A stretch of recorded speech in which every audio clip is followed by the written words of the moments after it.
இந்த வீடியோ வந்து நீங்க உலகத்துல எந்த நாட்டில் வேணுமென்னாலும் இருந்து பார்க்கலாம்.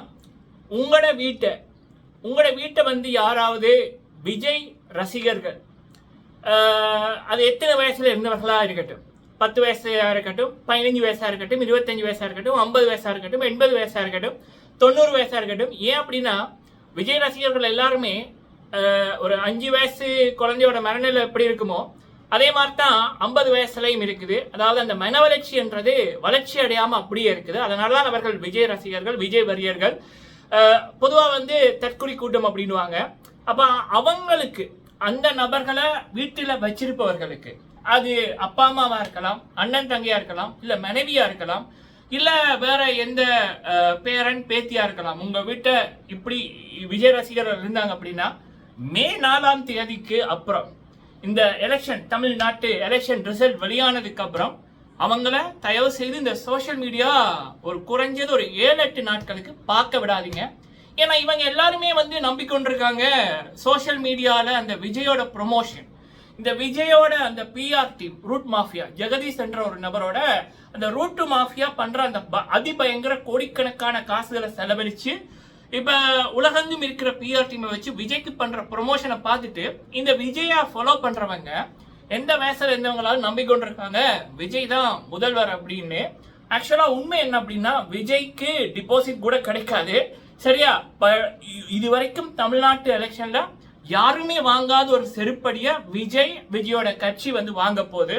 அப்ப விஜய் தான் சிஎம் அப்படின்னு அந்த பல பேர் வந்து அந்த கனவு உலகத்தில், அந்த சோசியல் மீடியா அதை நம்பி அந்த கனவு உலகத்தில் இருப்பவர்களுக்கு இந்த விடயம் நடக்கக்குள்ள சிஎம்ஆ வந்து ஸ்டாலின் ஐயா அவர்கள், எதிர்கட்சியா வந்து என்டிகே அல்லது ஏடிஎம்கே அவங்க வந்து வரைக்குள்ள, இல்ல சிஎம்ஆ வந்து பழனிசாமி ஐயா அவர்கள், எதிர்கட்சியா நம்ம டிஎம்கே ஸ்டாலின் ஐயா அவர்கள், அவங்க வரைக்குள்ள அந்த நிகழ்வு நடக்கக்குள்ள இந்த விஜயை ஃபாலோ பண்ற அந்த மன வளர்ச்சி எல்லாமே, விஜயோட ரசிகர்கள் எல்லாருக்குமே அறிவில்லை, மன வளர்ச்சி இல்லை, பாதிக்கப்பட்டவர்கள் தான் நாம அந்த ஆளோட ரசிகர்கள். அப்ப அப்படியே ஒரு கூட்டத்தை வீட்டுக்குள்ள வச்சிருக்கீங்க, தயவு செய்து பாதுகாப்பா வச்சுக்கொள்ளுங்க. அதுல முக்கியமா வந்து இந்த 15 வயசுக்கு குறைந்தவர்களை நீங்க வச்சிருக்கீங்கன்னா, 15ல இருந்து 12, 10, 5, 6 அப்படியான நபர்களை வச்சிருந்தீங்க அப்படின்னா தயவு செய்து இந்த சோசியல் மீடியாவை பார்க்காத மாதிரி ஐஸ்கிரீம் வாங்கி கொடுக்கறது, படங்கள் இல்லைன்னா விளையாட்டு போட்டிகள், இல்லை வேற அவங்களுக்கு பிடிச்ச இடங்களுக்கு கொண்டு போறது அப்படின்னு ஒரு 4-5 நாள் கடத்திடுங்க. சரிங்களா? இல்லைன்னா சத்தியமா இவங்க ஏதாவது ஒரு முடிவு எடுத்துருவாங்க. இவங்க அந்த தோல்வி எங்களுக்கு நடந்துச்சு அப்படின்ற இதுல ஏதாவது பண்ணிக்குவாங்க. சரிங்களா? இப்படி ஏதாவது நடக்கணும் என்பதுதான் இந்த விஜயோட கேடுகட்ட எண்ணம். விஜய் மீது நிறைய விடயங்கள் எழுந்திருக்கு. நிறைய, அதாவது குழந்தைகளை பயன்படுத்தி வீடியோ விஜய்க்கு கண்டனம். குழந்தைகளை பயன்படுத்தி வீடியோக்கள் உருவாக்குவதை விஜய் நிறுத்த வேண்டும்.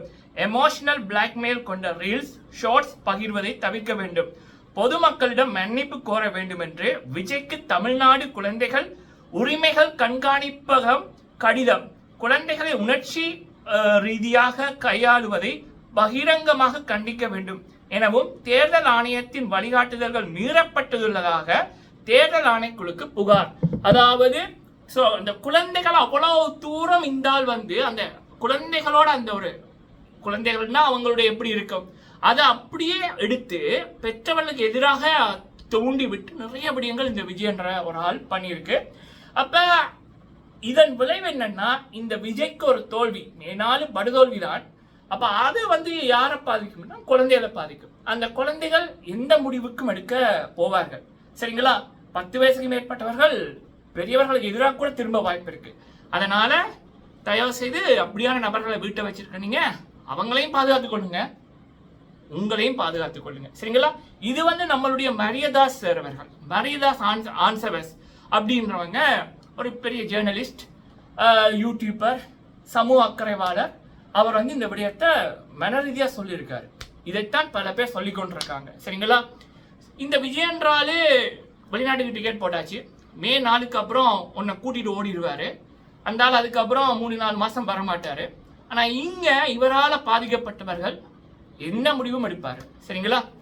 ஓகே, இந்த வீடியோல பார்க்க போற விடியும் இந்த விஜய் என்ற நபர் வந்து சங்கீதா மேம் அவர்கள் அவருடைய மனைவிக்கு செய்த மிகப்பெரிய கொடூரம், மனைவி பிள்ளைகளுக்கு செய்த இன்னொரு மிகப்பெரிய கொடூரம். எத்தனையாவது பாவம் தெரியல, 100க்கு மேல விஜய் பண்ண பாவங்கள் போய்கொண்டிருக்கு.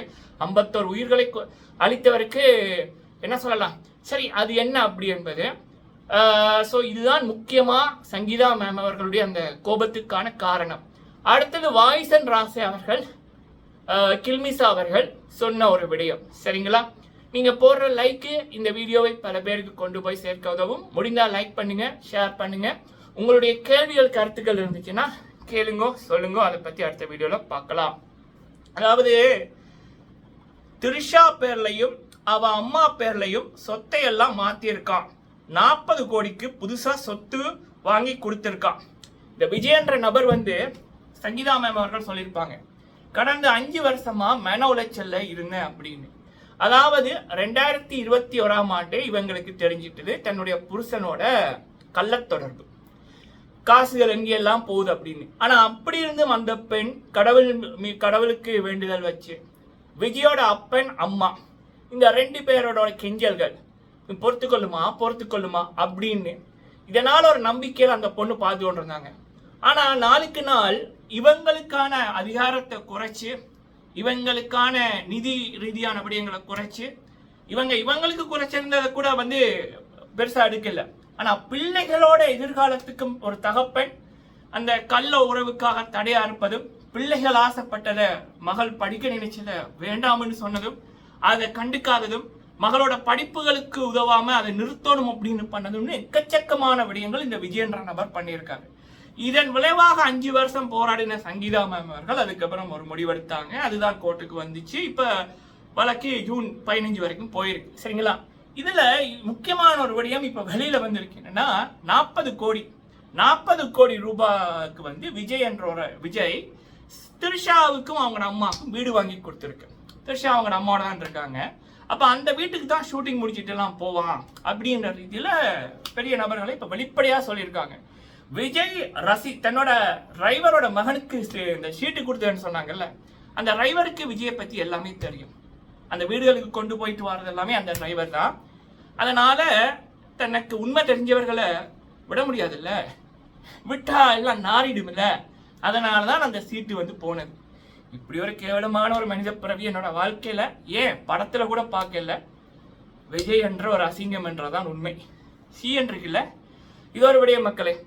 அடுத்தது வந்து வாய்சன் ராசையா அவர்கள் கில்மிசா அவர்கள் 2ஆம் தேதி 5ஆம் மாதம் ஜெர்மனியில வேடன் அவர்களோட இணைகிற ஒரு இசை நிகழ்ச்சி, பல இசைக்கலைஞர்கள் பார்ட்டிசிபேட் பண்ற நிகழ்ச்சி. அதை பற்றி இன்ஸ்டாகிராமில் அவருடைய சோஷியல் மீடியாவில் ஒஃபிஷியலான ஒரு அப்டேட்டை போட்டிருக்காரு. அப்போ யூரோ ஃபுல்லாக இருக்கிற பல பேர் வந்து அந்த நிகழ்ச்சி பார்ட்டிசிபேட் பண்ண வெறித்தனமாக வெயிட் பண்ணுறாங்க. ஸோ நீங்கள் வந்து வாய்சன் அவர்களுடைய போஸ்டரை பாருங்கள். அங்கே அவங்க சொன்ன மாதிரி செஞ்சு டிக்கெட்டுகள் எடுத்து நிகழ்ச்சியில் சிறப்பீங்க. சரிங்களா, ஸோ இது வந்து எனக்கு தெரிஞ்சு இலங்கையிலேருந்து 2 மிகப்பெரிய நட்சத்திரங்கள். வாய்சன் அப்படின்னா அவர் மட்டும் இல்லை, அவருடைய டீமை சேர்த்து தான் நம்ம சொல்லுவோம். எப்படி அனிருத்தன்னா எப்படியோ, அனிருத்துன்னா அது 3 பேர், அவருடைய லெஃப்ட் ரைட்டா 2 பேர் இருப்பாங்க. அதே மாதிரி தான் வாய்சன் அவர்களும், அவருக்கு பின்னால அவருடைய டீம் இருக்கு, அவருடைய நண்பர்கள் இருக்காங்க. ஸோ அப்போ இலங்கையிலிருந்து எனக்கு தெரிஞ்சு மிகப்பெரிய வளர்ந்து வர்ற கலைஞர்கள், ஒன்று வாய்சன் அண்ட் டீம், இன்னொன்று கில்மிசா அவர்கள். முதல் முறையாக வேடன் மற்றும் பல பிரபலங்களோட சேர்ந்து நடக்க இருக்கிற நிகழ்ச்சி, அதுவும் யூரோப்பில் நடக்க இருக்கிற நிகழ்ச்சி, ஜெர்மனியில் நடக்க இருக்கிற நிகழ்ச்சி.